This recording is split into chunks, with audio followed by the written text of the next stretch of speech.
아이고, 제 반지가 없어졌어요. 방금 전까지 분명히 여기 있었는데. 어? 맞다. 아까 사돈 어르신이 이쪽에 계시던 것 같은데. 아가씨, 지금 무슨 말씀하시는 거예요? 왜요? 그냥 사실만 말한 건데. 저는 뭐 말도 못해요? 난 이만 가보겠습니다. 사돈 어르신, 잠깐만요. 어디 가세요? 지금 반지가 없어졌는데. 신우이가 아버지의 앞을 막아섰습니다. 그리고는 옆에 있던 의자를 발로 거세게 걷어찼습니다. 무거운 연회장 의자가 넘어지면서 아버지의 다리를 강타했고 중심을 잃은 아버지는 그대로 바닥에 쓰러지셨습니다. 아버지, 사연을 듣고 난 후 각자의 의견을 댓글로 남겨주시기 바랍니다. 사소한 댓글이라도 사연자분에게 큰 힘이 될 수 있습니다. 각색될 수 있고 사연자분의 입장에서 구성될 수 있습니다. 16살이라는 어린 나이에 어머니를 잃은 이혜은 씨의 삶은 순탄치 않았습니다. 그녀는 매일 아침 어머니가 가장 좋아하던 국화꽃이 피어있는 사진을 보며 하루를 시작했습니다. 아버지는 IMF 외환위기로 이내 운영하던 사업체가 부도나면서 주차관리인으로 일하게 되었지만 그녀는 좌절하지 않았습니다. 아빠, 제가 꼭 성공해서 아빠 고생 안 하게 해드릴게요. 그녀는 매일 새벽에 일어나 영어 공부를 시작했습니다. 등교 전 2시간, 방과 후 4시간을 도서관에서 보내며 외국어 공부에 매진했습니다.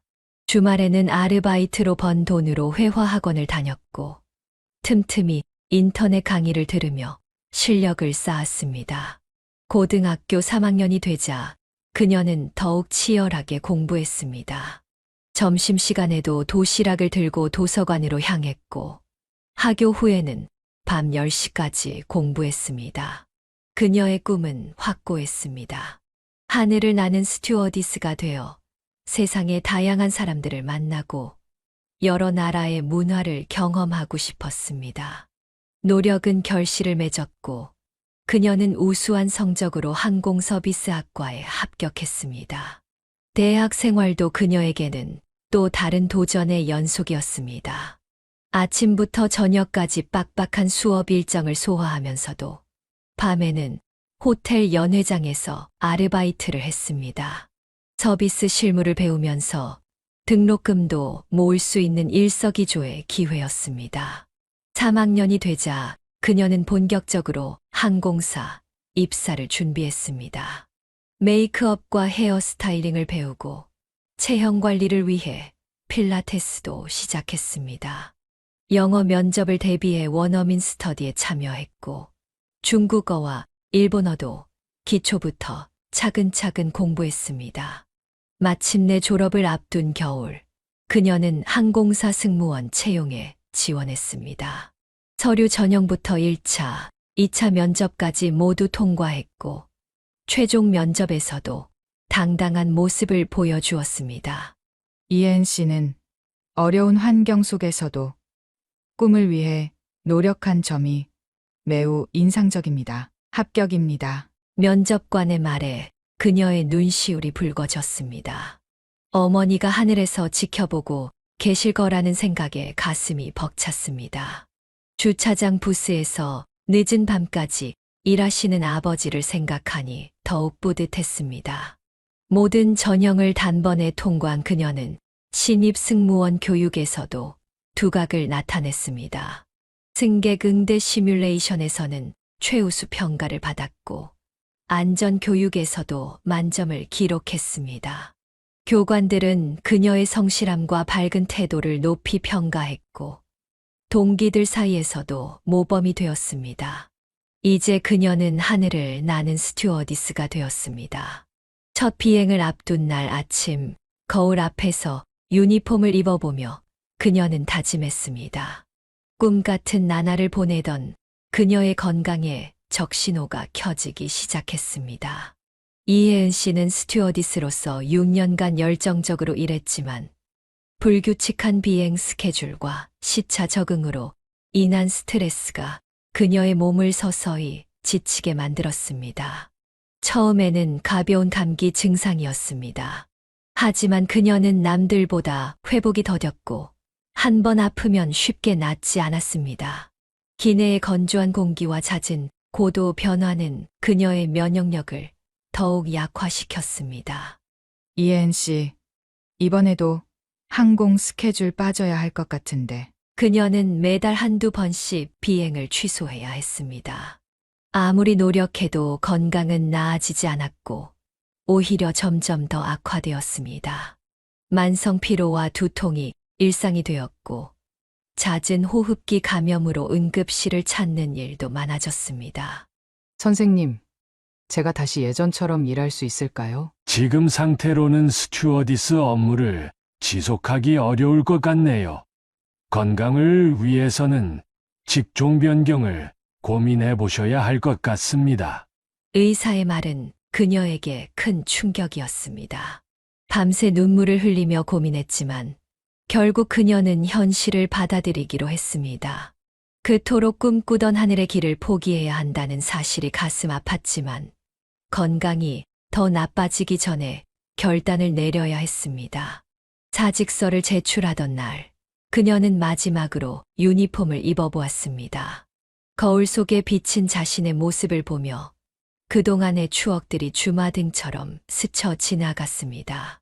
첫 비행의 설렘, 승객들의 따뜻한 미소, 동료들과 나눈 소중한 순간들까지. 정말 아쉽네요. 팀장님의 말씀에 그녀는 담담히 미소 지었습니다. 비록 꿈은 접어야 했지만 그동안의 경험은 그녀의 삶의 귀중한 자산이 되었습니다. 퇴사 후 그녀는 3개월간 온전히 휴식을 취했습니다. 규칙적인 생활과 충분한 수면, 건강식을 통해 조금씩 체력을 회복했습니다. 아버지는 매일 아침 직접 달인 한약을 가져다 주셨고 그녀의 건강을 걱정하며 특별히 보약도 지어 오셨습니다. 너무 마음 아파하지 마. 내가 건강해지는 게 아빠는 제일 중요해. 아버지의 따뜻한 위로에 그녀는 새로운 용기를 얻었습니다. 건강이 어느 정도 회복되자 그녀는 새로운 도전을 준비했습니다. 스튜어디스 시절 쌓은 서비스 경험과 외국어 실력을 살려 유명 백화점 명품관에 지원했고 합격 통보를 받았습니다. 첫 출근 날 그녀는 새로운 각오를 다졌습니다. 비록 하늘을 날지는 못하지만 이곳에서도 최선을 다해 자신의 길을 개척해 나가기로 했습니다. 그리고 언젠가는 이 시련도 그녀를 더 강하게 만들어줄 것이라 믿었습니다. 명품관에서의 새로운 시작은 그녀에게 또 다른 가능성을 열어주었습니다. 규칙적인 근무 시간 덕분에 건강도 차츰 회복되었고 VIP, 고객 응대를 통해 새로운 경험도 쌓아갔습니다. 그녀는 이제 자신의 한계를 인정하면서도 그 안에서 최선을 다하는 법을 배워가고 있었습니다. 백화점 명품관에서 일한 지 1년이 되어갈 무렵 그녀의 인생에 특별한 손님이 찾아왔습니다. 이혜은 씨는 한동안 연애를 멀리하고 있었습니다. 스튜어디스 시절 만난 남자들은 대부분 그녀의 화려한 직업에만 관심을 보였고 건강 악화로 직업을 그만둔 후에는 그들의 관심도 식어갔기 때문입니다. 그날도 평소처럼 매장을 정리하고 있던 중이었습니다. 문득 고개를 들어보니 한 남자가 진열대 앞에서 망설이는 모습이 보였습니다. 혹시 도움이 필요하신가요? 아, 내 어머님 생신 선물을 고르고 있어요. 그렇게 시작된 대화는 예상보다 길어졌습니다. 김인철 씨는 그녀가 추천한 시계에 대해 꼼꼼히 물어보았고 그녀는 진심을 다해 설명했습니다. 이엔 씨는 고객의 마음을 참 잘 읽으시네요. 아, 제 이름을 어떻게? 명찰을 보고 외워뒀어요. 다음에 또 올게요. 그는 정말로 다시 찾아왔습니다. 때로는 아무것도 사지 않고 그저 그녀와 이야기를 나누다 가기도 했습니다. 퇴근하고 저랑 커피 한잔 하실래요? 죄송해요. 오늘은 좀 피곤해서. 그녀가 거절했을 때도 그는 자연스럽게 받아들였습니다. 오히려 그녀의 건강을 걱정하며 따뜻한 말을 건넸습니다. 무리하지 마세요. 다음에 컨디션 좋을 때 봐요. 한 달쯤 지났을까.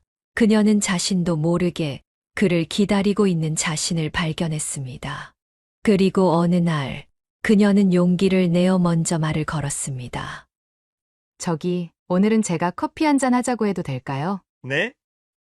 아, 네. 당연하죠. 처음으로 가진 데이트에서 그들은 밤늦게까지 이야기를 나눴습니다. 그녀는 처음으로 자신의 이야기를 솔직하게 털어놓았습니다. 스튜어디스를 그만둘 수밖에 없었던 아픔도, 새로운 시작에 대한 두려움도, 힘들었겠다. 근데 나는 지금의 이은 씨가 참 멋있어 보여요. 쓰러지지 않고 다시 일어선 모습이. 그의 진심 어린 말에 그녀는 눈시울이 붉어졌습니다. 처음으로 누군가가 그녀의 과거가 아닌 현재의 모습을 있는 그대로 봐준다는 느낌이 들었습니다. 이후 그들의 만남은 자연스럽게 이어졌습니다. 김인철 씨는 그녀의 건강을 항상 걱정해 주었고, 약속이 있는 날이면 그녀가 피곤하지 않도록 집 근처로 찾아왔습니다. 오늘은 일찍 들어가서 푹 쉬어. 내일 출근하는 거 생각해서. 진작 이런 사람 만날 걸 그랬네. 시간이 지날수록 그녀는 그의 진심을 더욱 깊이 느낄 수 있었습니다. 그는 그녀가 아플 때면 밤늦게라도 약을 사들고 달려왔고, 힘들 때면 그저 곁에서 묵묵히 있어 주었습니다. 나 같은 사람도 괜찮아? 무슨 소리야. 당신은 누구보다 특별해. 이전의 연애와는 달랐습니다. 그는 그녀의 겉모습이나 직업이 아닌 그녀라는 사람 자체를 사랑해 주었습니다. 그리고 그녀도 처음으로 진정한 사랑이 무엇인지 알게 되었습니다. 서로를 있는 그대로 인정하고 지지하며 함께 성장해가는 것. 그것이 바로 사랑이었습니다. 김인철 씨와의 만남 이후 그녀의 삶은 더욱 안정되어 갔습니다. 이혜은 씨는 든든한 연인의 지지 속에서 자신의 일에 더욱 몰입할 수 있었습니다. 그녀의 성실함과 뛰어난 고객 서비스 능력은 곧 백화점 관리자들의 눈에 들어왔고, 입사 2년 만에 주니어 매니저로 승진했습니다. 오빠, 나 승진했어. 김인철 씨는 그녀의 작은 성취까지도 진심으로 기뻐해 주었고, 이는 그녀에게 더 큰 도전을 할 수 있는 원동력이 되었습니다. 그녀는 매일 아침 일찍 출근해 매장 상태를 점검하고 직원들과 미팅을 가지며 서비스 품질을 높여갔습니다. 특히 VIP 고객 관리에서 두각을 나타냈는데, 고객의 취향과 니즈를 정확하게 파악하고 맞춤형 서비스를 제공하는 그녀만의 노하우가 있었습니다. 이혜은 매니저님 덕분에 저희 매장 VIP 고객 재방문율이 크게 상승했어요. 다들 열심히 해준 덕분이에요. 우리 직원들이 최고예요. 그녀는 직원들과도 원활한 소통을 이어갔습니다. 스튜어디스 시절의 경험을 살려 신입 직원 교육 프로그램을 새롭게 구성했고, 이는 전체 매장의 서비스 품질 향상으로 이어졌습니다. 어느 날 저녁 데이트를 마치고 집으로 돌아가는 길에 그녀는 김인철 씨에게 조심스럽게 이야기를 꺼냈습니다. 오빠, 사실 나 계획하고 있는 게 있어. 무슨 계획? 내 주얼리 샵을 열고 싶어. 아직은 막연한 생각이지만. 오, 그거 좋은데? 켄 씨라면 잘할 수 있을 것 같아. 연인의 즉각적인 지지에 그녀는 용기를 얻었습니다. 퇴근 후에는 주얼리 관련 공부를 시작했고, 주말마다 보석 감정사 강의를 들으며 전문성을 키워나갔습니다. 김인철 씨는 그녀가 늦게 끝나는 날이면 직접 차로 데리러 가주었고, 공부할 시간을 충분히 가질 수 있도록 늘 배려해 주었습니다. 오빠, 자꾸 이렇게 신경 써주고 미안해. 무슨 소리야. 나는 현 씨가 하고 싶은 것 다 해봤으면 좋겠어. 그녀는 매일 밤 엑셀로 사업 계획서를 작성했습니다. 상권 분석부터 시작해서 초기 투자금 계산, 예상 매출액, 필요한 인력까지 하나하나 꼼꼼히 준비했습니다. 백화점에서 만난 VIP 고객들의 구매 패턴을 분석하여 차별화된 전략도 세웠습니다. 3년이 지나자 그녀는 시니어 매니저로 다시 한번 승진했습니다. 이제 그녀는 전체 명품관 매출의 10%를 책임지는 핵심 인력이 되었습니다. 하지만 그녀의 꿈은 더 컸습니다. 매일 아침 출근길에 그녀는 미래에 열게 될 자신의 주얼리 샵을 상상했습니다. 이제 곧 준비가 다 될 것 같아. 서두르지 마. 차근차근 해나가면 돼. 김인철 씨의 말처럼 그녀는 조급해하지 않고 한 걸음씩 나아갔습니다. 주얼리 디자인을 공부하고 공급업체를 발굴하고 위치 선정을 위해 상권을 분석했습니다. 그녀의 계획은 점점 더 구체화되어 갔고 꿈은 현실이 되어 가고 있었습니다. 그리고 이 모든 과정을 함께 해주는 김인철 씨가 있어 그녀는 더욱 행복했습니다. 4년간의 연애는 그들을 더욱 깊이 사랑하게 만들었습니다. 어느 겨울날 저녁, 김인철 씨는 준비해온 반지를 꺼내들며 그녀에게 청혼했습니다. 혜은 씨, 우리 결혼할래요? 눈물을 흘리며 고개를 끄덕이던 그 순간까지만 해도 그녀는 이렇게 큰 난관이 기다리고 있으리라고는 예상하지 못했습니다. 부모님께 인사드리러 가기 전에 미리 말씀드려주면 안 될까? 걱정하지 마. 우리 부모님은 내가 선택한 사람이라면 좋아하실 거야. 하지만 현실은 달랐습니다. 김인철 씨의 집안은 3대째 피아노 회사를 운영하는 음악 명가였습니다.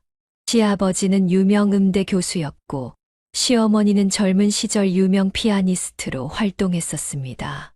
처음 시댁을 방문한 날, 그녀는 현관에 들어서는 순간부터 압도되었습니다. 벽면 가득 걸린 클래식 공연 포스터들, 거실 한켠을 차지하고 있는 그랜드 피아노, 그리고 유럽풍의 고급스러운 인테리어까지 모든 것이 그녀의 세계와는 달랐습니다. 어서 와라. 시어머니의 인사는 공손했지만 차가웠습니다. 마치 고객을 대하듯 형식적인 미소를 지으며 그녀를 맞이했습니다. 저 처음 뵙겠습니다. 이혜은이라고 합니다. 떨리는 목소리로 인사를 건넸지만 시부모님의 반응은 미지근했습니다. 시아버지는 신문을 보시다가 잠깐 고개를 들어 가볍게 끄덕이는 것으로 인사를 대신했습니다. 인철이가 말은 해주더구나. 스튜어디스 하다가 지금은 백화점에서 일한다고. 시어머니의 말투에는 미세한 경멸이 섞여 있었습니다. 마치 그녀의 이력이 부족하다는 듯한, 실망스럽다는 듯한 뉘앙스였습니다. 네, 건강상의 이유로 직업을 바꾸게 되었습니다. 몸이 약한 편인가 보네. 시어머니의 한마디 한마디가 그녀의 가슴을 옥죄었습니다. 김인철 씨가 그녀의 손을 꼭 잡아주었지만 식사 내내 무거운 침묵이 이어졌습니다. 인철아, 엄마 잠깐 부엌에 좀 와볼래? 시어머니가 자리를 비운 사이 시아버지가 처음으로 입을 열었습니다. 우리 집안은 3대째 음악과 함께해왔다네. 인철이도 어릴 때부터 피아노를 배웠고 클래식 음악에 대한 이해가 없으면 우리 가족과 어울리기 힘들 거야. 아버님, 제가 열심히 공부하겠습니다. 쉽지 않을 걸세. 문화적 차이라는 건 부엌에서는 김인철 씨와 시어머니의 낮은 목소리가 들려왔습니다. 엄마, 혜은 씨는 정말 좋은 사람이에요. 엄마는 내가 음대 이 교수님 딸하고 잘 될 줄 알았는데. 그날 밤 집으로 돌아오는 차 안에서 그녀는 눈물을 흘렸습니다. 김인철 씨는 그녀의 손을 잡고 위로했지만 그녀의 마음속 깊이 패인 상처를 완전히 지우지는 못했습니다. 우리 그냥 포기할까? 절대 안 돼. 내가 선택한 사람은 당신이야. 시간이 걸리겠지만 우리 부모님도 언젠가는 당신의 진심을 알아주실 거야. 그날 이후로도 그들의 사랑은 계속되었지만 그녀의 마음 한켠에는 넘을 수 없는 벽이 있다는 느낌이 자리 잡았습니다. 시댁 인사가 끝나고 며칠 후 김인철 씨의 여동생인 김수아 씨를 만나게 되었습니다. 하프를 전공하고 유럽에서 유학까지 다녀온 그녀는 오빠의 약혼녀를 만난다며 고급 레스토랑에서의 만남을 제안했습니다. 안녕하세요. 처음 뵙겠습니다. 이혜은 씨가 정중히 인사를 건넸지만 신우이는 고개를 까딱하는 것으로 대신했습니다. 주문을 마치고 음식이 나오기를 기다리는 동안 불편한 침묵이 이어졌습니다. 그래서 스튜어디스 하다가 그만두셨다고요? 네. 건강상의 이유로. 아, 그럼 지금은 백화점 직원이시라고? 신우이의 말투에는 노골적인 경멸이 담겨 있었습니다. 하지만 이혜은 씨는 침착하게 답했습니다. 네, 현재는 백화점 명품관 시니어 매니저로 일하고 있습니다. 어머, 매니저. 그래도 결국 판매직 아닌가요? 우리 오빠가 왜 하필? 수아 씨는 제 직업이 마음에 들지 않나 보네요. 이혜은 씨는 차분하지만 단호한 목소리로 말을 이었습니다. 하지만 저는 제 직업이 자랑스러워요. 스튜어디스로 일하면서 세계 각국의 문화를 배웠고, 지금은 VIP 고객들의 니즈를 읽어내며 매출 신장에 기여하고 있죠. 모든 일에는 그만한 가치가 있다고 생각해요. 말씀은 잘하시네요. 근데 솔직히 말씀드리면 신우이가 와인 잔을 만지작거리며 말을 이었습니다. 오빠가 가진 것들 때문 아닌가요? 우리 집안이 어떤 집안인 건 아시죠? 그냥 솔직히 인정하시는 게. 수아 씨, 이혜은 씨는 와인 잔을 탁 내려놓으며 말했습니다. 제가 돈 때문에 인철 씨를 만난다고 생각하시나 보네요. 하지만 전 지금까지 제 힘으로 살아왔어요. 어머니를 일찍 여의고 IMF로 가세가 기울었지만 포기하지 않고 공부해서 스튜어디스가 됐죠. 건강이 안 좋아져서 그만뒀지만 다시 일어나 지금의 자리까지 왔고요. 그녀는 숨을 고르고 말을 이었습니다. 지금도 제 사업을 준비하고 있어요. 주얼리 샵이요. 제 돈으로, 제 힘으로 시작할 거예요. 그러니까 걱정하지 않으셔도 됩니다. 인철 씨의 돈이나 재산은 필요 없어요. 뭐라고요? 그리고 하나 더 말씀드릴게요. 직업에 귀천은 없다고 생각해요. 수아 씨는 하프를 전공하셨다고 했죠. 멋지네요. 하지만 그게 저를 무시할 수 있는 이유는 되지 않아요. 신우이의 얼굴이 붉어졌습니다.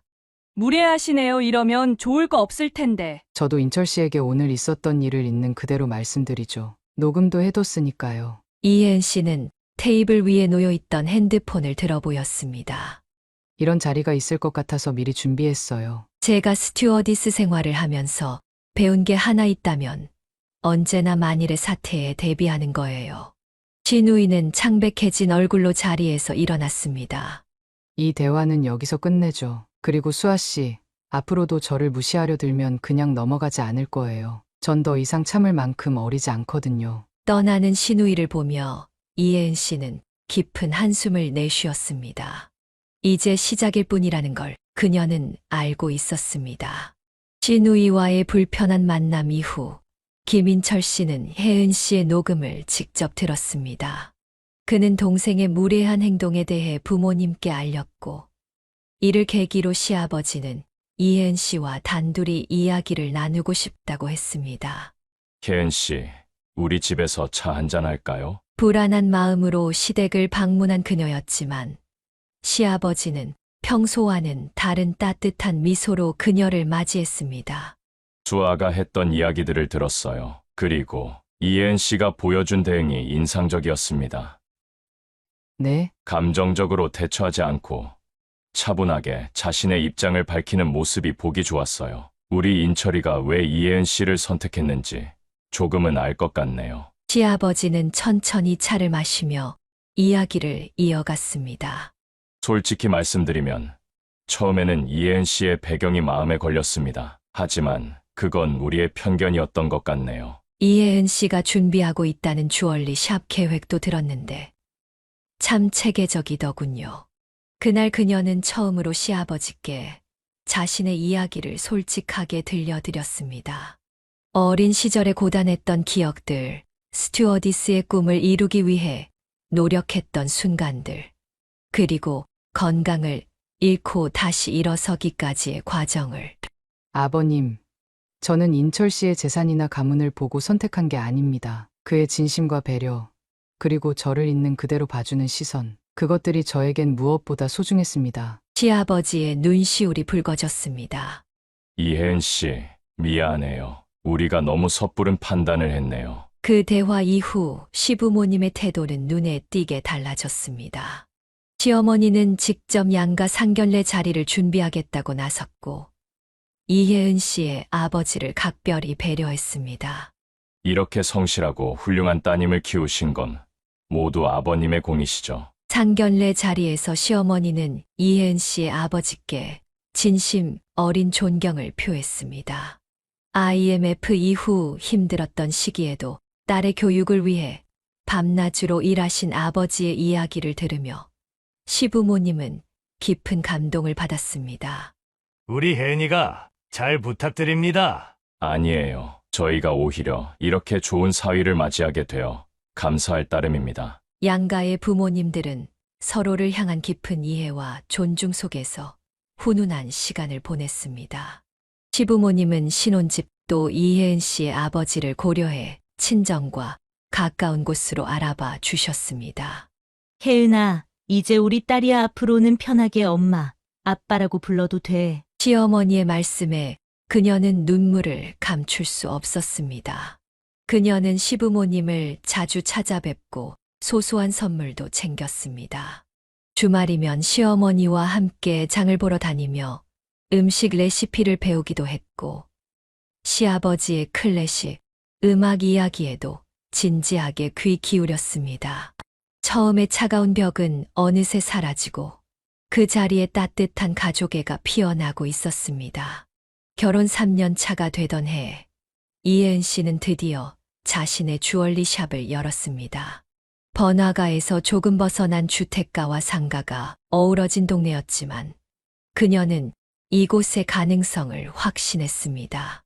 여보, 여기가 맞을까? 난 혜은이가 고른 거면 다 잘 될 것 같은데. 김인철 씨의 믿음대로 그녀에겐 나름의 계획이 있었습니다. 백화점에서 일하며 만난 VIP 고객들의 구매 패턴을 분석한 결과 비싼 임대료를 내며 번화가에 있을 필요가 없다는 걸 깨달았기 때문입니다. 여기 근처에 중상류층 고객이 많이 살고 있어요. 그리고 조용히 쇼핑하고 싶어 하는 분들이 의외로 많더라고요. 매장 인테리어는 심플하면서도 고급스럽게 꾸몄습니다. 백화점에서 일하며 배운 디스플레이 노하우를 살려 제품 하나하나가 돋보이도록 진열했습니다. 이혜은 씨, 여기 분위기 너무 좋다. 백화점보다 더 편안한데? 오픈 첫날 그녀의 백화점 시절 단골이었던 고객이 찾아와 이렇게 말했습니다. 그녀는 고객의 취향을 정확히 기억하고 있다가 맞춤형 제품을 추천했고 이는 입소문으로 이어졌습니다. 진짜 대단해요. 제가 평소에 찾던 스타일이랑 너무 똑같아요. 하지만 처음부터 순탄했던 것은 아닙니다. 오픈 한 달째 매출은 기대에 미치지 못했고 방문객도 많지 않았습니다. 여보, 걱정되면 내가 투자. 아니야. 일단 내가 한번 해볼게. 그녀는 미리 준비해둔 계획을 실행에 옮겼습니다. SNS 마케팅을 시작습니다. 매일 새벽 출근하기 전에 그날의 제품 사진을 찍어 올렸고 각 제품에 얽힌 이야기도 함께 담았습니다.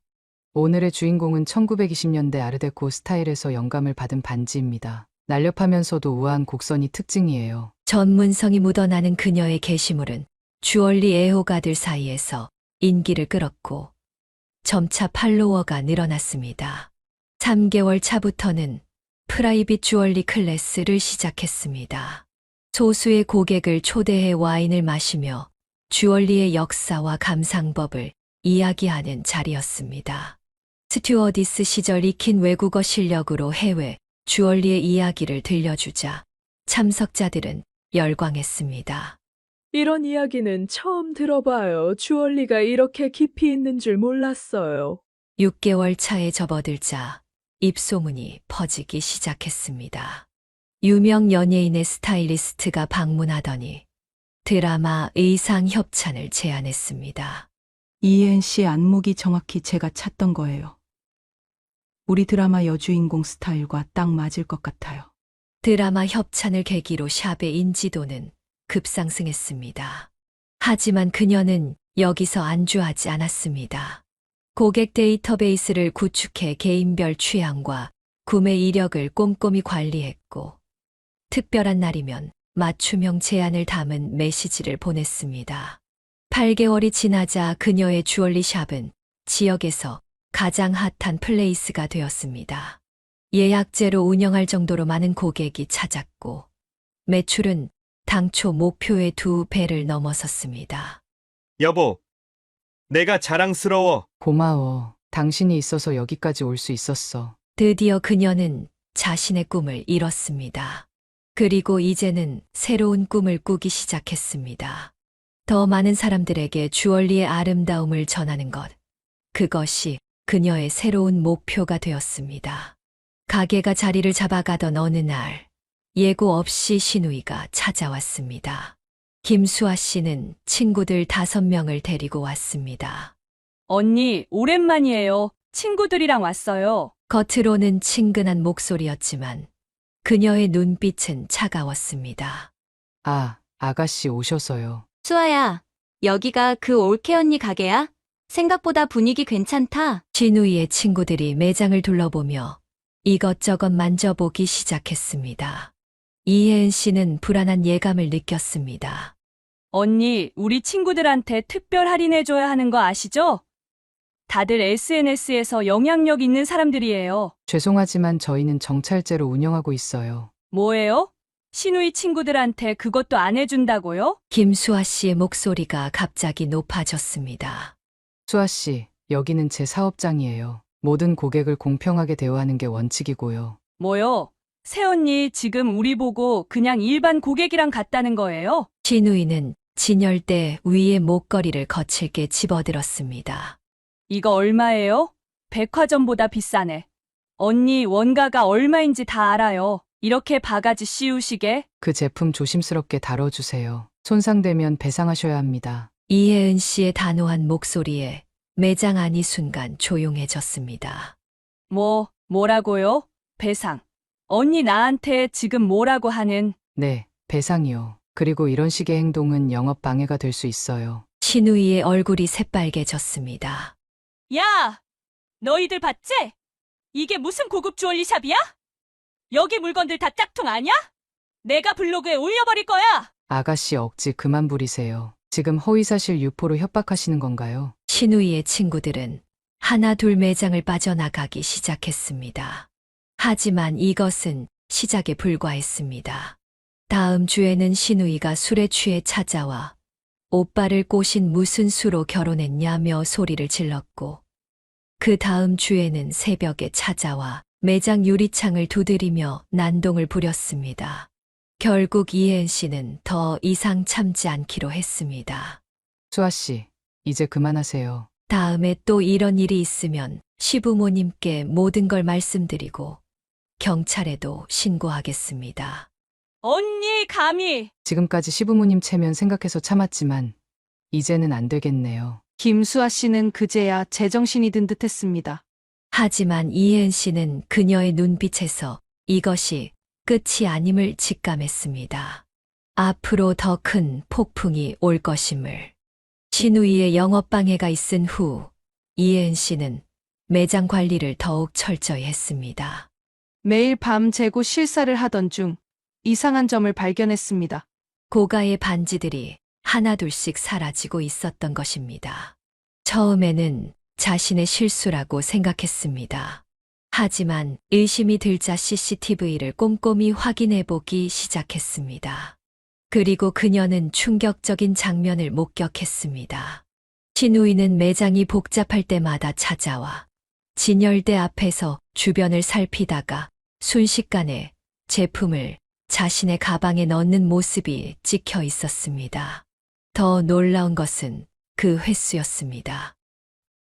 여보, 이거 봐요. 한 달간의 CCTV를 분석한 결과 신우이는 총 8번에 걸쳐 매장을 방문했고 매번 23개의 제품을 훔쳐갔습니다. 반지 7개를 포함해 목걸이, 귀걸이 등 총 24개의 제품이 사라졌습니다. 피해 금액은 2천만 원이 넘었습니다. 이럴 수가 수아가 어쩌면. 김인철 씨는 말을 잊지 못했습니다. 동생의 도둑질 현장이 고스란히 담긴 영상 앞에서 그의 얼굴은 참담했습니다. 지금 바로 경찰에 신고해야겠어. 잠깐만, 부모님이. 이혜은 씨도 잠시 고민했습니다. 시부모님께서 이 사실을 알게 되면 받으실 충격이 심각할 것이었습니다. 특히 시아버지는 최근 혈압 문제가 있으셨기에 더욱 걱정되었습니다. 일단 지켜보면서 더 확실한 증거를 모아볼게요. 그녀는 전략을 세웠습니다. 우선 매장 곳곳에 고화질 CCTV를 추가로 설치했습니다. 진열대 안쪽의 사각지대까지 모두 촬영할 수 있도록 카메라 위치도 조정했습니다. 죄송하지만 보안을 위해 가방은 여기 보관해 주셔야 합니다. 고객들에게는 매장 입구에 가방 보관소를 마련해 두었습니다.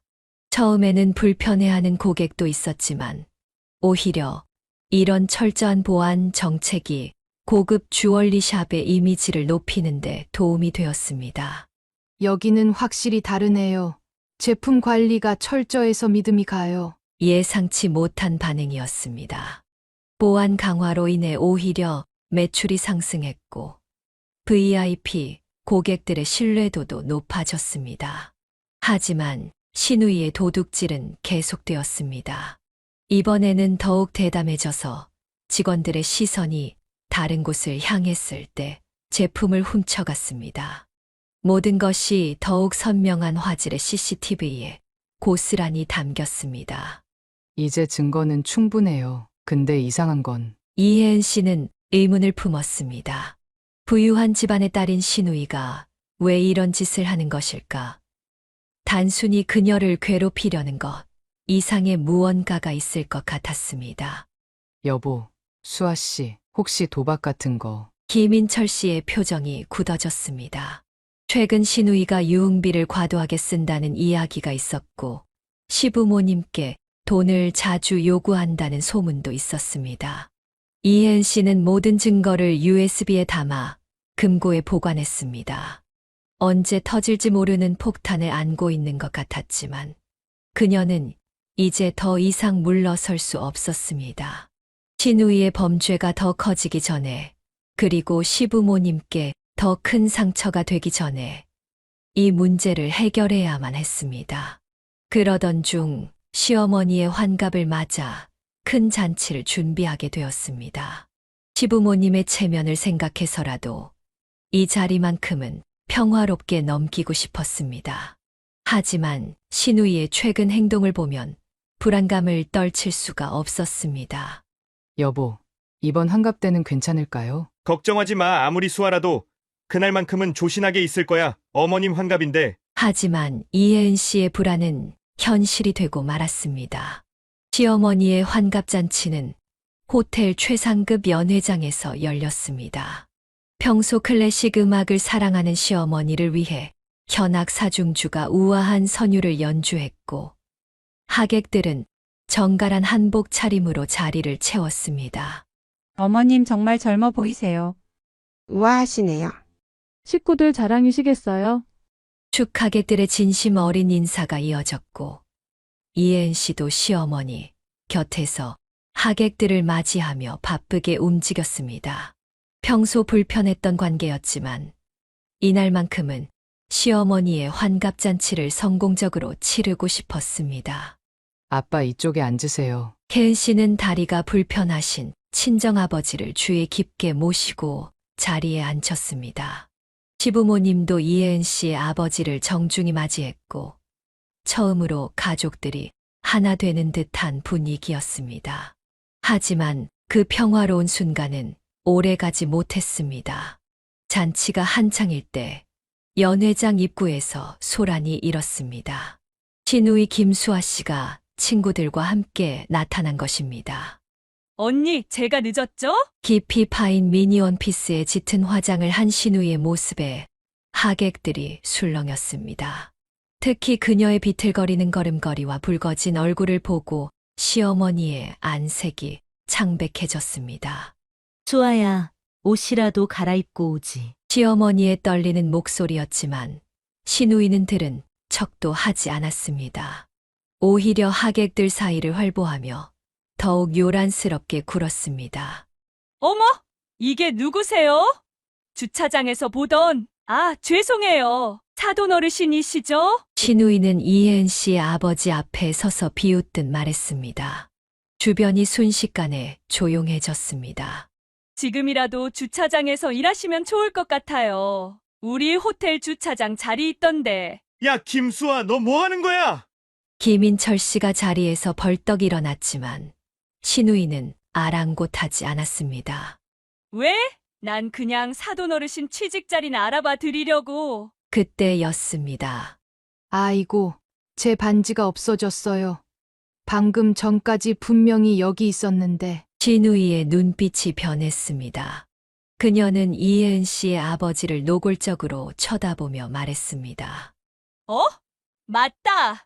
아까 사돈 어르신이 이쪽에 계시던 것 같은데. 아가씨, 지금 무슨 말씀하시는 거예요? 이혜은 씨가 자리에서 일어났지만 신우이는 이미 술 기운에 완전히 취해 있었습니다. 왜요? 그냥 사실만 말한 건데.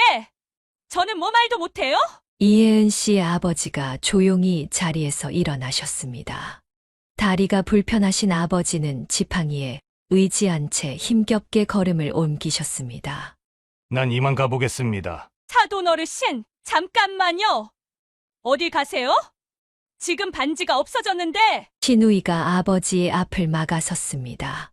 그리고는 옆에 있던 의자를 발로 거세게 걷어찼습니다. 무거운 연회장 의자가 넘어지면서 아버지의 다리를 강타했고 중심을 잃은 아버지는 그대로 바닥에 쓰러지셨습니다. 아버지. 이혜은 씨의 비명이 연회장에 울려 퍼졌습니다. 김인철 씨가 달려와 아버님을 부축했고 시부모님도 놀라 자리에서 일어났습니다. 연회장은 순식간에 아수라장이 되었습니다. 시아버지는 말없이 고개를 떨구셨고 시어머니는 눈물을 흘리고 계셨습니다. 그동안 참아왔던 신우이의 일탈이 결국 이런 파국을 맞이하고 말았습니다. 바닥에 쓰러진 아버지를 보며 이혜은 씨의 눈에서도 눈물이 흘렀습니다. 하지만 이번에는 달랐습니다. 더 이상 참을 수 없다는 분노가 그녀의 가슴 속에서 타올랐습니다. 구급차를 기다리는 동안 연회장은 아수라장이 되었습니다. 신우이는 술에 취해 바닥에 주저앉아 있었고 그녀의 친구들은 하나둘 자리를 피해갔습니다. 이혜은 씨는 아버지 곁을 지키고 있었습니다. 그때였습니다. 신우이가 비틀거리며 일어나다가 그녀의 클러치백이 바닥에 떨어졌고 안에 물건들이 쏟아졌습니다. 반짝이는 여러 개의 보석들이 바닥을 굴러다녔습니다. 어머, 이거 제 반지인데요. 반지를 잃어버렸다던 하객이 외쳤습니다. 하지만 그것뿐만이 아니었습니다. 그 자리에는 시어머니가 몇 달 전부터 찾으시던 다이아 반지도 있었고 이혜은 씨의 주얼리 샵에서 사라졌던 제품들도 있었습니다. 언니, 그거 다 내 거야. 내가 똑같은 거 산 거야. 신우이가 허둥지둥 물건들을 주워 담으려 했지만 이미 늦었습니다. 이혜은 씨의 손이 떨리기 시작했습니다. 아가씨, 저 아무 말도 안 했는데요? 뭐가 똑같은 걸 산 거라는 거예요? 그녀의 목소리는 차가웠습니다. 이건 그냥 내가 잠깐 빌린 거예요. 빌렸다고요? 하객분의 반지도 빌리신 거예요? 이혜은 씨는 휴대폰을 꺼냈습니다. 그리고 매장의 CCTV 영상들을 하나씩 재생하기 시작했습니다. 이건 3월 15일 수아 씨가 매장에서 반지를 훔치는 장면이에요. 이건 4월 2일 목걸이를 가져가시네요. 5월에는 귀걸이를. 그동안 정말 바쁘셨나 봐요. 연회장이 쥐죽은 듯 조용해졌습니다. 이걸 어떻게? 그리고 방금은 다른 하객분의 반지까지. 그것도 모자라서 우리 아버지께 누명까지 씌우시려고 했던 거예요? 시어머니가 자리에서 일어나 천천히 다가왔습니다. 수아야, 내가 어떻게? 저희 아버지에게 사과 안 하고 뭐 하세요? 이혜은 씨의 목소리가 높아졌습니다. 그동안 참아왔던 분노가 폭발하기 시작했습니다. 우리 아버지는 IMF 때 모든 걸 잃으시고도 절대 비굴하게 살지 않으셨어요. 주차 관리인이 되셨지만 늘 당당하게 사셨고 제게 늘 정직하라고 가르치셨죠. 그런 분을 감히. 이혜은 씨의 눈에서 뜨거운 눈물이 흘렀습니다. 왜 이러는 거예요? 처음부터 다 계획하신 거예요? 난 난 그냥 오빠가 너랑 결혼하는 게 싫었어. 우리 집안하고 어울리지도 않는 사람이. 시아버지가 자리에서 일어나셨습니다. 수아야, 이리 와봐. 아버지! 무릎 꿇어. 네? 지금 당장 사돈어른께 무릎 꿇고 사과해. 당장! 신우이는 떨리는 다리로 일어나 이혜은 씨의 아버지 앞으로 걸어갔습니다. 하지만 그녀의 눈빛은 여전히 불손했습니다. 사과하기 전에 이혜은 씨가 신우이의 팔을 잡았습니다. 더 훔친 물건들은 어디 있는지 전부 말하세요. 그리고 왜 이런 짓을 하셨는지도요. 이제 더는 숨길 게 없을 텐데요. 연 회장의 모든 시선이 신우이에게 집중됐습니다. 이제 그녀가 그동안 감춰온 모든 진실을 밝혀야 할 시간이 온 것입니다. 환갑잔치 다음 날 아침, 이혜은 씨는 남편과 함께 경찰서를 찾았습니다. 그동안 수집해온 모든 증거 자료들을 들고서였습니다. 피해 금액이 어느 정도 되시나요? 제 가게에서만 2천만 원어치가 넘는 주얼리를 훔쳐갔고, 그리고 어제 환갑잔치에서 하객의 반지까지. 담당 형사는 CCTV 영상들을 꼼꼼히 살펴보았습니다. 매번 같은 수법으로 물건을 훔쳐가는 모습이 선명했습니다. 상습 절도죄로 입건하겠습니다. 그리고 어제 있었던 폭행건도 같이 조사하도록 하죠. 그때 경찰서 문이 벌컥 열렸습니다. 언니, 제발 고소 취하해줘요. 내가 잘못했어요. 신우이가 울면서 들어왔습니다. 뒤이어 시어머니와 시아버지도 들어섰습니다. 수아야, 이제 와서 그런다고 해결될 일이 아니야. 시아버지의 목소리는 단호했습니다. 아버지, 저 교도소는 못 가요. 제발. 그럼 처음부터 그런 짓을 하지 말았어야지. 신우이는 이혜은 씨의 다리를 붙잡고 늘어졌습니다. 언니, 나 이제 정신 차렸어요. 다시는 이런 짓 안 할게요. 제발, 우리 오빠 체면도 있는데. 아가씨, 이혜은 씨는 차분하게 신우이를 바라보았습니다. 체면이요? 저희 아버지 체면은 생각 안 하셨나요? 어제 그렇게 모욕하고 폭행까지 하실 때는. 그건 제가 술에 취해서. 술은 핑계가 안 됩니다. 그리고 이건 단순 절도가 아니에요. 저희 가게에서 물건을 훔치기 시작한 게 언제부터였죠? 제가 결혼하기도 전부터였잖아요? 이혜은 씨는 휴대폰을 꺼내 증거 사진들을 보여주었습니다. 이건 작년 12월. 이건 올해 1월. 매달 한두 번씩 우리 매장을 찾아와서 물건을 훔쳐가셨더라고요. 다 계획적이었던 거죠? 신우이의 얼굴이 창백해졌습니다. 도대체 왜 그러신 거예요? 저를 괴롭히고 싶으셨던 거예요? 그게 아니라. 말씀해 보세요. 제가 한 번도 수아 씨한테 잘못한 적 없는데 왜 이러시는지 정말 궁금해요. 신우이는 고개를 푹 숙였습니다. 난 그냥 오빠가 언니 같은 사람이랑 결혼하는 게 싫었어요. 처음엔 그냥 괴롭히고 싶었는데. 점점 욕심이 생겨서. 그래서 물건을 훔치기 시작한 거군요. 그럼 그 물건들은 어디에 있나요? 전부 그대로 있어요, 집에. 이혜은 씨, 우선 어떻게 하실지 정하시는 게 우선일 것 같네요. 네, 생각 좀 해보겠습니다. 피해 금액이랑 CCTV 영상은 모두 그대로니까요. 이혜은 씨는 준비해온 서류들을 하나씩 꺼내 놓았습니다. 신우이의 범행일지, 피해 물품 리스트, CCTV 영상을 저장한 USB까지.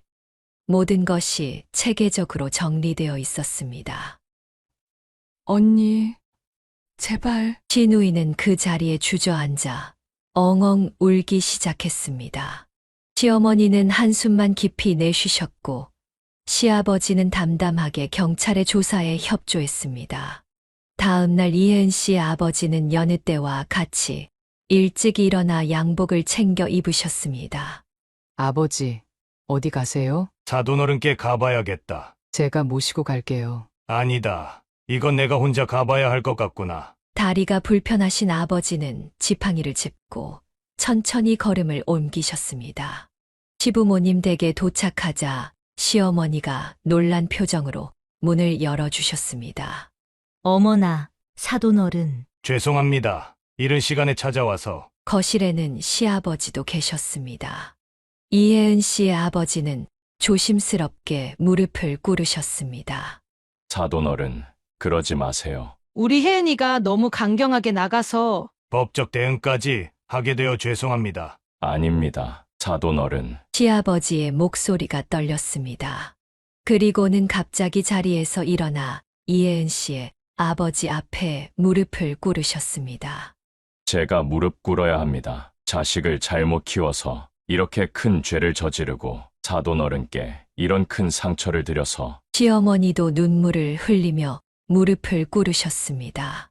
우리가 수아를 너무 응석바지로 키웠나 봅니다. 혜은이한테도 사돈어른께도 이런 일을 정말 죄송합니다. 세 분이 서로 마주보며 무릎을 꿇고 있는 모습에 김인철 씨가 달려와 만류했습니다. 아버님들, 어머님 제발 일어나세요. 인철아, 시아버지가 아들을 바라보았습니다.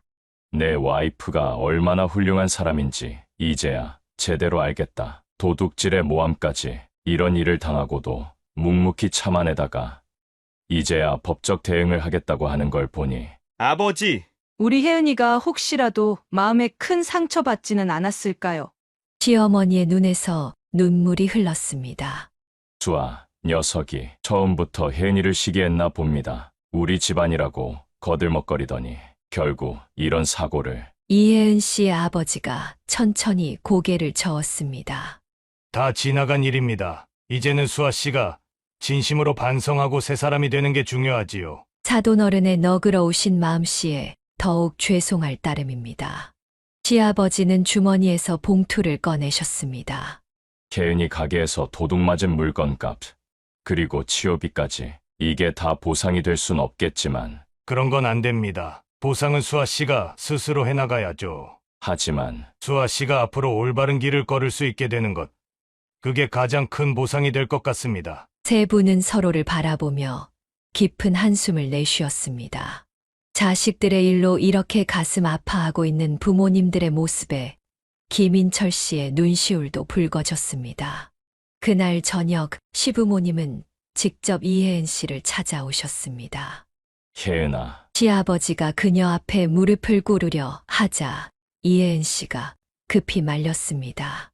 아버님, 제발 그러지 마세요. 이렇게라도 용서를 빌고 싶구나. 내 자식이 너한테 그런 짓을 하다니. 아버님, 저는 수아 씨가 진정으로 뉘우치길 바랄 뿐입니다. 양가의 부모님들은 그날 밤 늦게까지 앉아 이야기를 나누셨습니다. 서로의 마음을 이해하고 앞으로의 일들을 걱정하며 무거운 침묵 속에서도 새로운 희망을 발견하려 노력했습니다.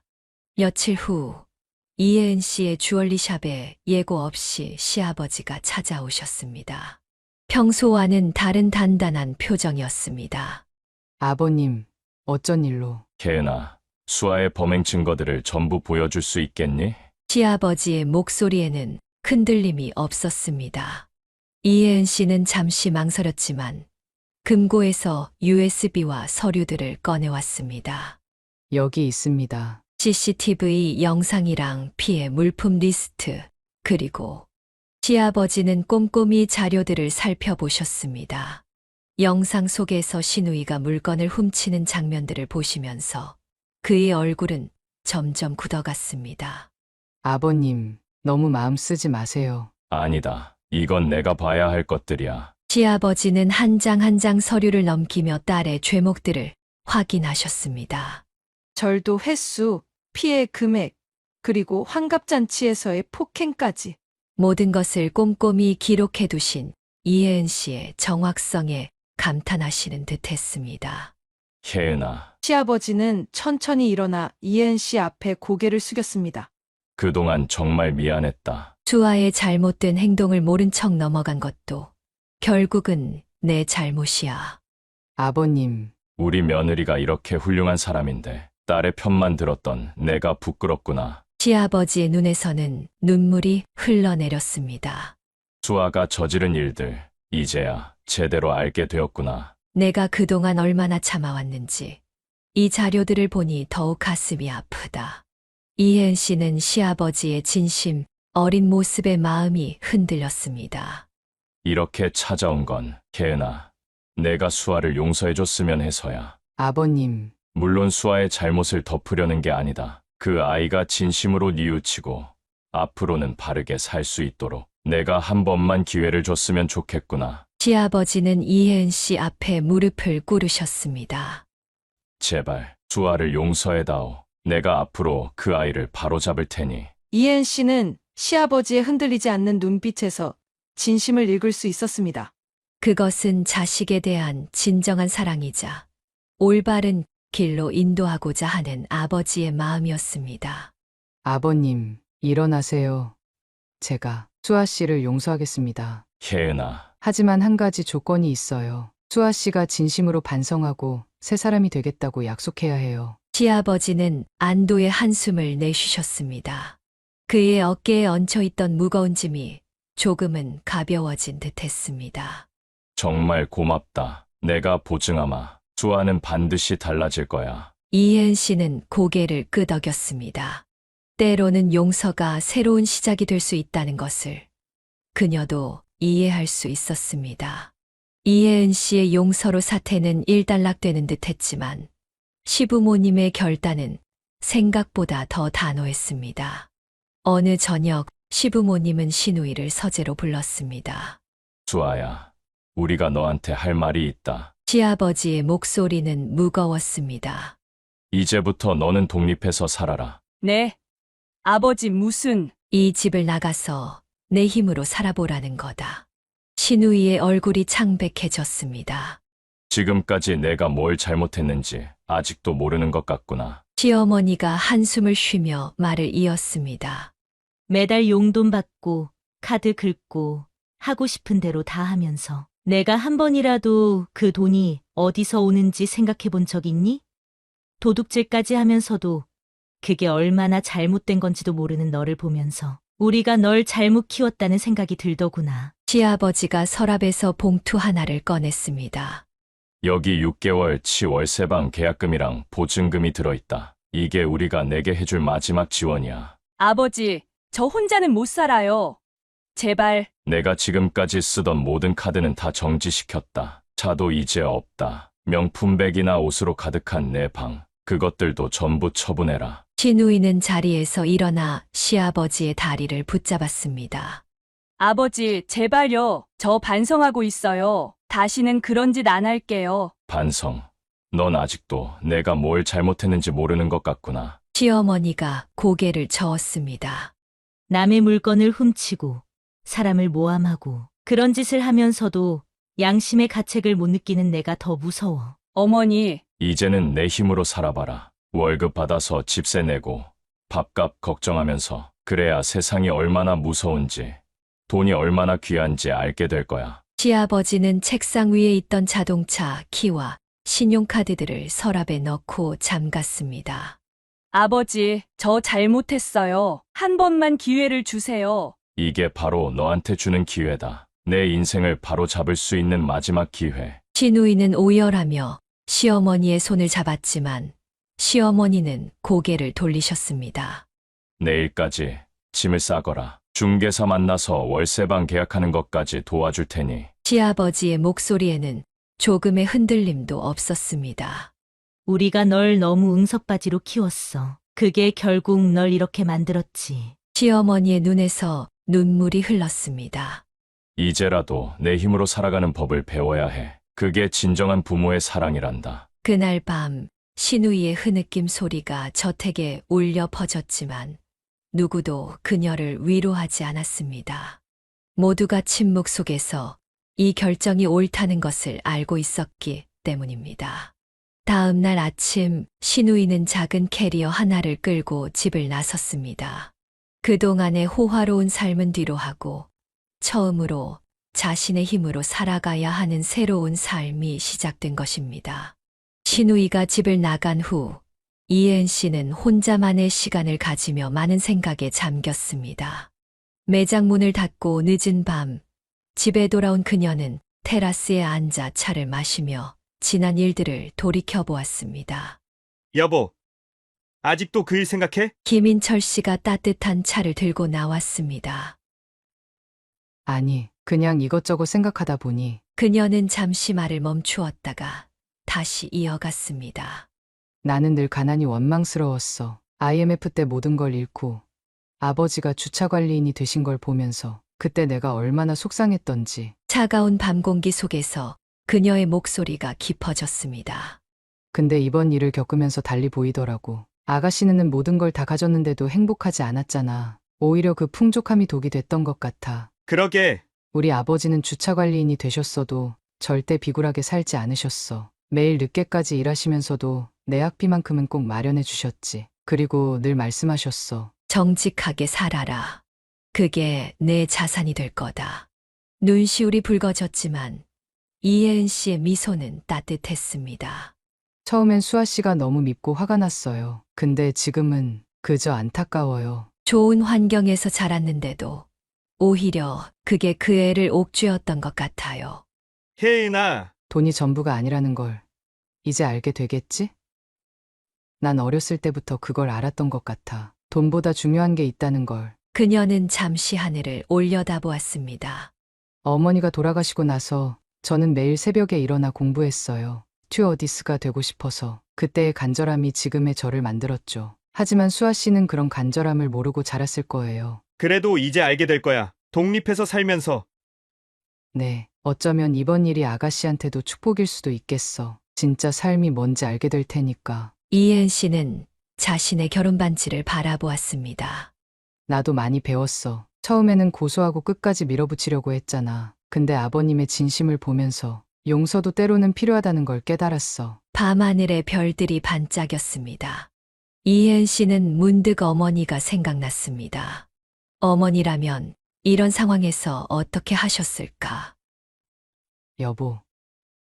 응. 앞으로 아가씨가 정말 힘들 거야. 혹시 제가 도와줄 수 있는 부분이 생기면 그때는 도와주고 싶어. 물론 지금처럼 돈으로 해결해주는 게 아니라 진정한 자립을 위한 도움으로. 김인철 씨는 아내의 손을 꼭 잡았습니다.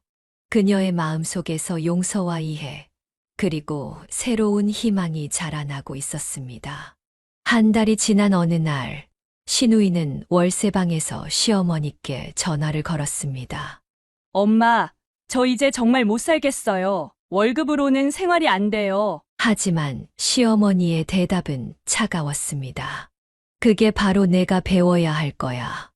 월급으로 사는 게 얼마나 힘든지.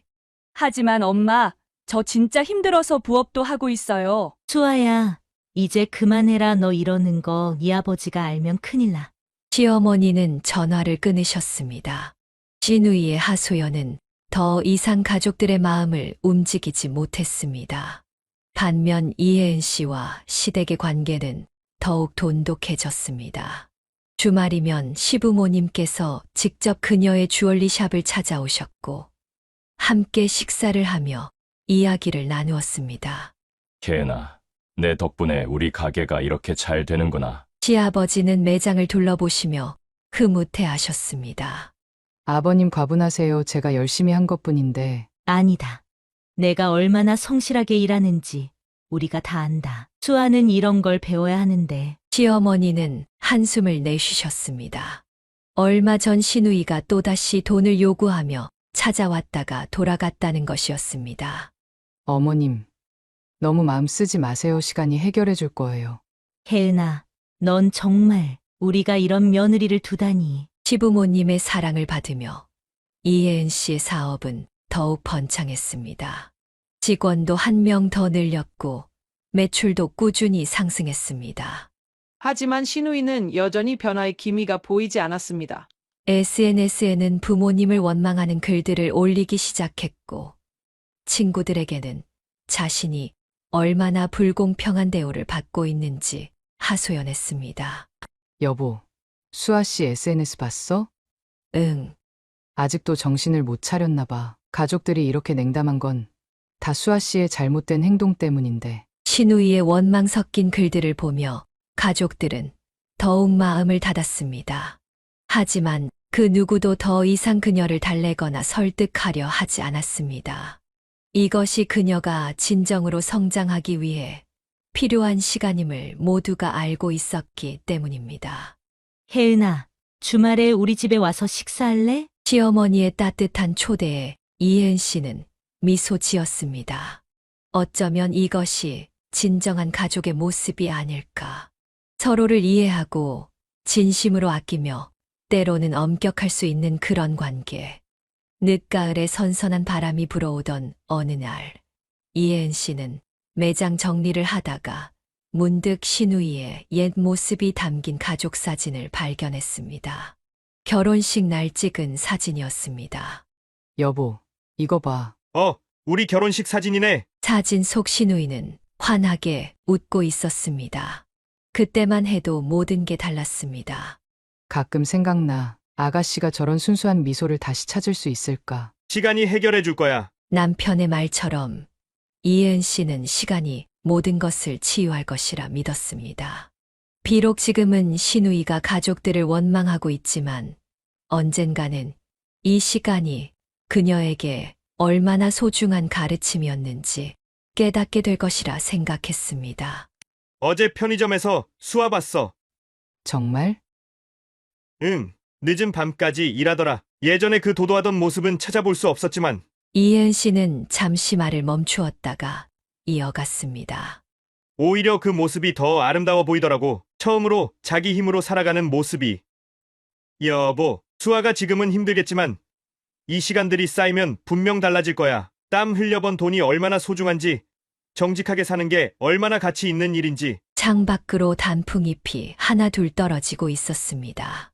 계절이 바뀌듯 사람도 서서히 변화한다는 걸 그녀는 알고 있었습니다. 여보, 나중에 수아가 정말 변하면 그때는 우리가 먼저 손 내밀어도 될까?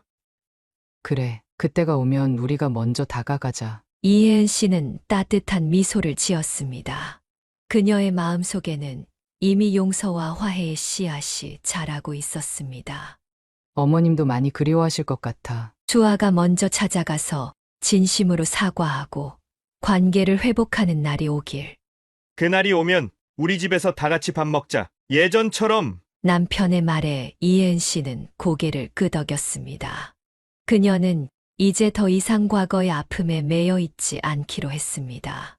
대신 앞으로 다가올 화해의 순간을 기다리며 그때까지 현명하게 상황을 이끌어가고자 했습니다. 우리 가게도 더 키워서 나중에 수아가 정말 변하면 함께 일해보는 것도 좋을 것 같아. 그래, 그때가 되면 수아도 분명 내 진심을 알게 될 거야. 매장 밖으로 노을이 물들어갔습니다. 이혜은 씨는 창문 너머로 붉게 물든 하늘을 바라보았습니다. 마치 새로운 희망이 떠오르는 것처럼 아름다운 저녁이었습니다. 모든 일에는 다 이유가 있나 봐. 이번 일도 우리 가족이 더 단단해지기 위한 과정이었을지도 몰라. 남편은 말없이 그녀의 손을 꼭 잡아주었습니다. 그들은 함께 노을을 바라보며 앞으로 다가올 화해의 순간을 기다리기로 했습니다. 가족이란 서로의 잘못을 용서하고 다시 시작할 수 있는 관계니까요. 비록 지금은 어둠이 깊지만 그 어둠이 깊을수록 곧 찾아올 새벽이 더욱 밝을 것이라 믿었습니다. 사연을 듣고 댓글을 남겨주시기 바랍니다. 사소한 의견일지라도 사연자분에게는 큰 힘이 됩니다. 노골적인 악성 댓글은 사연자분에게 상처가 될 수 있으니 삼가주시기 바랍니다.